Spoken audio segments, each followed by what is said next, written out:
Why is he bleeding? I didn't stab him. Did I? Probably just a classic gaming glitch.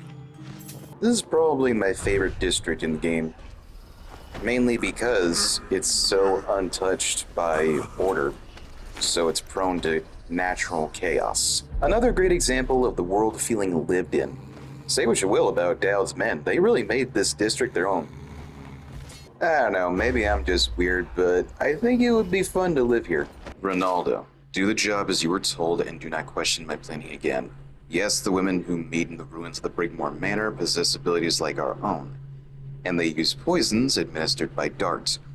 But just as you share my ability to blink across space through the traversal trick, you also inherit my resistance to some toxins. As I told you when you first joined us, it is another of my gifts that whoever serves me loyally shares in some of my power. This may or may not aid you against their poisons. The leader of the Brigmore Witches must pay for her betrayal. If you succeed, your share will be enough to build a fine home in Serkonos in your old age, assuming you live. Okay, Dowd, well, you've been at this game for a long time. Is it gonna ward off the poison or not? Oh yeah, one of the cons living here, watch out for the hagfish.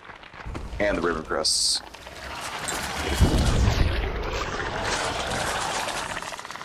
Everyone was looking for someone to blame for what happened. As the waters rose day by day and one by one, the business owners had to give up their shops to ankle-high muck, and river crust started growing as far back as Thresh Street. Truth is, it wasn't some plot to wipe the ever-prosperous Rudshore off Dunwall's maps. It was laziness and stupidity. The barriers keeping the rising waters out hadn't been maintained in at least a decade, and once one leak started, the whole thing gave out. The city was so tied up in fighting the plague that no one lifted a finger to salvage the place.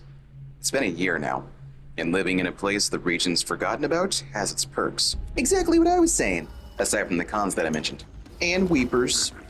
Not a ton, but they're there. So the reason this district is even flooded at all was it was an accident, out of malicious intent. But instead of trying to fix that mistake, they just decided, that place doesn't matter, it's fine. And it sounds like Dowd had a thing going on with the Brigmore Witches, until they decided that they didn't want that anymore. Not because his mother was a witch, that was a rumor. She was just really good at making poison and hallucinogens. She was also rumored to have been from around Pandysia, and Dowd was conceived on a pirate ship where she was being held captive. Wait, does that mean she was... Oh, no.